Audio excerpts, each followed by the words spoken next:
India gi awang nongpok state singi manungda Ihan Hanba Oina Manipur da endoscopy ultrasound EUS SHIJINADUNA liver cirrhosis na Naraba patient Mai Pakna operation Pangthokpa Ngamle. India gi digestive AMADI liver disease ki medical map da Manipur YAOHANNABA PANDAM THAMLI HAINA Institute of Liver and Digestive Sciences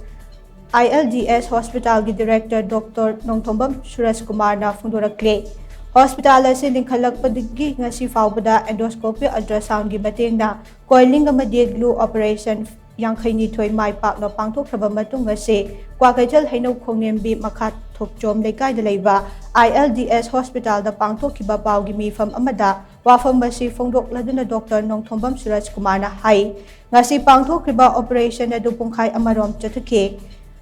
patient adu I handokpa amasung khong hambada I yaurakpadagi kanba ngamloidaba fibam ama lakhe adum oinamak anoba technique asi sijinaduna mahausaga manadaba mawongda chauthorakpa amasung wakhaikiba singli sing mention ke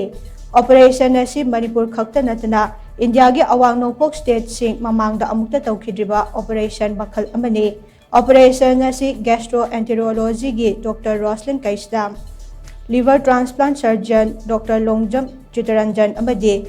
Chief of Liver Transplant Anesthesia Dr. N. Surkantana Punna Chathakibane Masigi Mathakta liver transplant gi operation su athubada pangthoknaba honare pumnamak asina Manipur gi miyam khaktanatana yumthangnana leiriba state singi patient kaya dasu achauba kanaba ama piba ngamlagani haina su mahakna makhata khe हाइरिबा procedure सी अखोइगी अतोपा नॉर्सन गी state तसु अमुत तौद्रिबा अदु मखलगी प्रोसीजर नि अदुगा मसी अखोइगी याम इंपोर्टेंट बा लाइफ सेविंग होइबा थवाई कनबे याबा अदुगुम्बा अखोइगी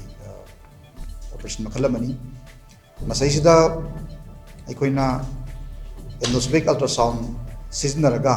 मनुंगदा अखोइगी हाइरिबा इ थोकुम जगह से लोकलाइज तौही अदुगा अखोइगी नसाइगी वीडियो दसु वीडियो दुनी मखोइसे अंगुदुम पाले जखाव मनुंगदा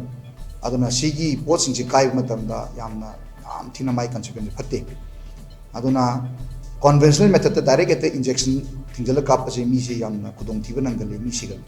aduna masigi process se yamna chakhot pa jaga ta kana to tongatre